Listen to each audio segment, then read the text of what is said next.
Hi folks, welcome back, thank you for watching. Please do hit subscribe if you haven't done so yet. It really does help when you do that. So today folks, welcome to another Ask Perky video. I started this series last summer and to be honest, never really did much with it. So I'm going to try and resurrect it a little bit. So from time to time, I'm going to go through all of your questions and comments on YouTube, pick one and make one of these videos answering it for you. So today, the question I wanted to answer is something I've been asked so much since doing this YouTube channel, which is why do you only use analog effects pedals? You may or may not be aware that my entire pedal board and pedal collection is 100% analog, so today I'm going to give you 10 reasons why that is the case. Number 1, they're easy to repair. This is a Eurotech microphase, a weird old phaser from the 70s that nobody has ever heard of. Probably something to do with colour sound, but I'm not sure. Now, I bought this pedal about 10 years ago on eBay from one of the guitar shops on Denmark Street in London, and it's a really cool sounding phaser. It's something similar to an MXR Phase 45, but not too long ago, it died. It just stopped working. So what I did was I sent it to my buddy Nick Williams, who repairs pedals as well as making incredible fuzz pedals. He found the faulty component on the circuit board, soldered the new one in, and it's now working perfectly yet again. So analog pedals are typically very easy to repair if anything ever goes wrong.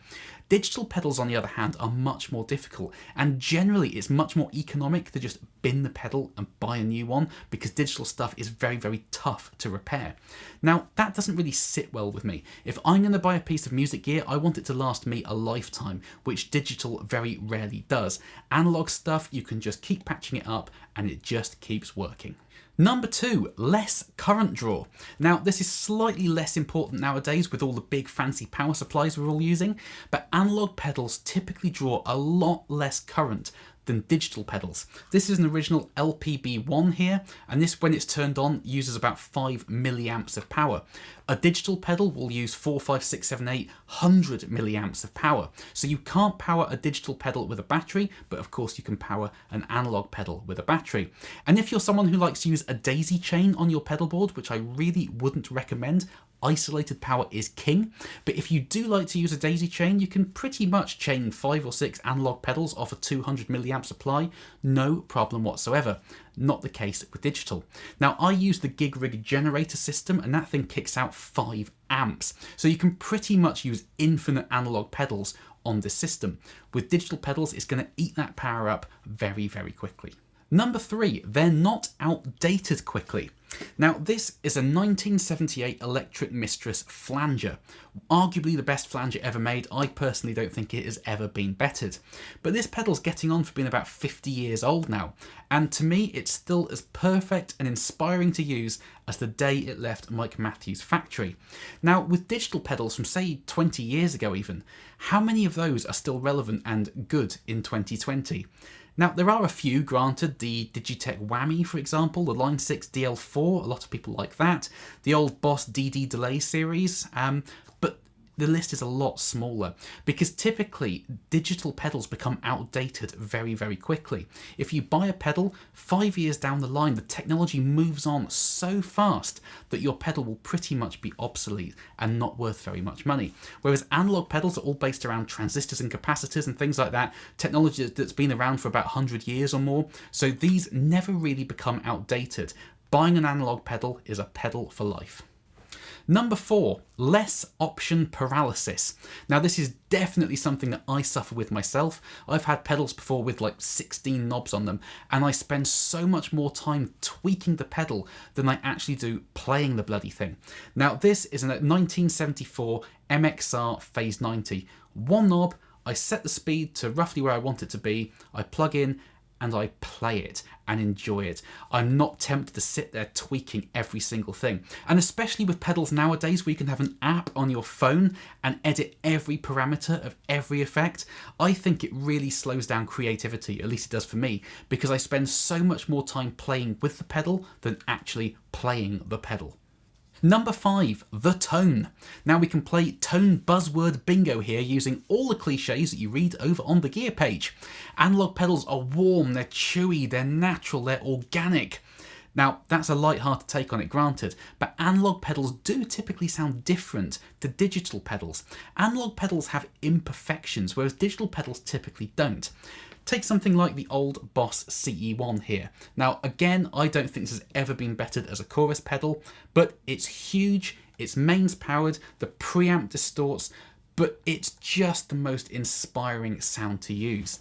And I don't think there's ever been a digital modulation pedal, a digital chorus at least, that's ever come close to this. So again, tone is in the ear of the beholder, as it were, and you might absolutely love shimmery chorus effects, but there's a definite sort of warmth and organicness and naturalness and chewiness to something like the CE1 that I just absolutely love. Number 6, classics and familiarity. Now, we as humans are kind of instinctively trained to like familiar things and be very suspicious of different and new things. This is a 1979 Boss OD1, the first ever tube screamer style pedal. And still in 2020, how many new pedals that are going to hit the market this year are going to be based around the fabled 4558 chip? A very large percentage of them. We like those classic sounds, and pedal builders know it, which is why they give them to us. It's why so many pedals are based around those old circuits. And of course the old circuits are the classic analog circuits. Those old pedals that just work in certain combinations, a phase 90 into a Marshall for the Van Halen thing, analog delays, tape delays, Boss DS1s, CE2 chorus pedals. Everybody loves those classic sounds, and it's kind of ingrained in us to chase after the sounds we like. And for me, those are the sounds of the 70s and 80s done using the old analog gear. Yes, I'm never going to use a shimmer reverb because that's a modern digital thing. I'm fine with that. I like those old classic sounds, and that's what I'm always chasing after. And the analog pedals are the best way to go after that, because that's what the sounds were created with in the first place. Number 7, conversion. Now, this is kind of becoming less of a problem as technology advances, but with an analog pedal, your signal goes in, it goes through the components, and it comes out the other side. And electricity travels at the speed of light, so going through that much circuitry, you're not going to get any latency whatsoever. But with digital pedals, your signal goes in, it's converted from analog to digital, which takes a bit of time, not much, but a bit. It's then processed, which takes a bit of time, and then it's converted from digital back to analog on the output stage, which takes a bit of time. So with one pedal, you might be able to get away with it. I've played 6 digital pedals chained together before, and I felt so disconnected from the guitar, partly because of the latency, but also because of all the conversion. And every time you convert an analog signal to digital and back again, you lose information. Now, as I said, technology is advancing so much that in some ways that's not really an issue anymore with really high-end pedals, but especially with the cheaper pedals, the more times you convert your signal, the more degraded it gets. You lose clarity, you lose high end, you lose definition. And again, with the latency, you just feel a bit disconnected. It's not quite like having a slapback delay on the guitar, but it's a little bit like that. As you hit the guitar, it takes a while for the amp to respond, and it's just not a pleasant playing experience. And this is even more of an issue if you're using a wet-dry setup and have digital effects in your wet amp. Those digital effects will introduce latency. You can't really get around that with a digital pedal that converts your signal. And what it will do then is it will throw your wet amp slightly out of phase with your dry amp. Not enough so you can just hit the phase switch and it comes straight back in, but it will always be slightly out of phase. You'll lose low end and you'll just lose the overall effect. So that's just something to be aware of, but it's not something you need to be aware of if you're using all analog pedals. Number 8, they are usually cheaper, and I put usually in inverted commas because of course it depends which manufacturer you go with.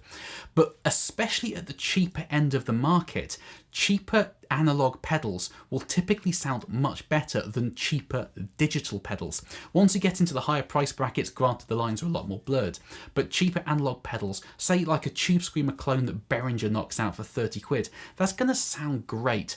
A cheap 30 quid digital pedal, there's going to be a lot of corners cut there. It's not going to work as well as a cheaper analog pedal. Number 9, personal preference and satisfaction. Now, this is a very personal point here, but I was talking to somebody the other day about this, and I really do think it's relevant for this video. I was talking to them about those replica Bumblebee capacitors that you can buy for electric guitars that run about 50 quid. And I was saying that let's, for the sake of argument, say that that Bumblebee sounds exactly the same in the guitar than a 20p ceramic capacitor. If it makes you feel better having that in your guitar and it looks the part, and you just get more enjoyment out of having that particular capacitor in your guitar, is that not still a reason to buy it. And the same goes for pedals, and this is the argument I use when I get questioned why I always use boutique pedals. Because yes, you can buy the Behringer Tube Screamer clone for 30 quid. Is it going to sound the same as the Jam Tube Dreamer 58? It'll probably sound pretty close if I'm honest.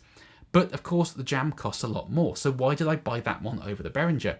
Well, if I can buy that pedal from a small company who use hand-selected parts and it's built by experts rather than just, generic electrical engineers soldering off a diagram, and me buying that pedal makes a real difference to their business and their livelihood because they're a small company, would I rather spend the money and buy that than line the pocket of a big corporation?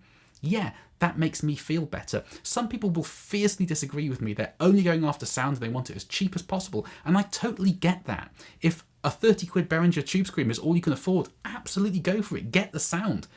But given the opportunity to support the boutique builders and actually make a difference to those small companies, that makes me feel better using their stuff over the cheap mass-produced stuff. So I think it's absolutely relevant to have this point in this video. How using a piece of gear makes you feel is very, very important. And if you like analog pedals and using analog over digital makes you feel better, go for it. Same goes for digital, of course. If you prefer digital pedals and you hate analog pedals, go for it. And number 10, the comments. Hey Perky, can you do some digital demos for us, like an Axe Effects or the Kemper? Oh, how about bias effects? Oh no, wait, I forgot. You're all about that analog. See ya. Bye. Thank you for leaving that comment on the channel called Perky's Analog Gear Demos. I think you might be in the wrong place. But I do love reading these sorts of comments. They really do make me laugh. So there we are, folks. 10 reasons why I personally prefer analog pedals. Now, as I've said throughout the video, there's absolutely nothing wrong with digital pedals whatsoever. I've got nothing against them. I just don't personally find them inspiring to use. I find it to be a bit of a headache, and analog pedals just do it for me. They're the sounds I'm chasing after, so I don't want to use digital versions of those classic effects. I'd rather use the real thing. But please do comment underneath, guys. Let me know whether you prefer analog pedals, you prefer digital pedals, or a mixture of the two. I'm guessing it's going to be a mixture of the two. And yeah, if you have any more questions for a future Ask Perky as well, please do leave them in the comments below, and if I can make a video answering a question, I absolutely will do. So thank you for watching, folks. I hope this video was interesting. I look forward to chatting with you in the comments section. Please do carry on subscribing if you haven't done so yet. It does make a huge difference when you do that, and I will see you next time. Bye bye.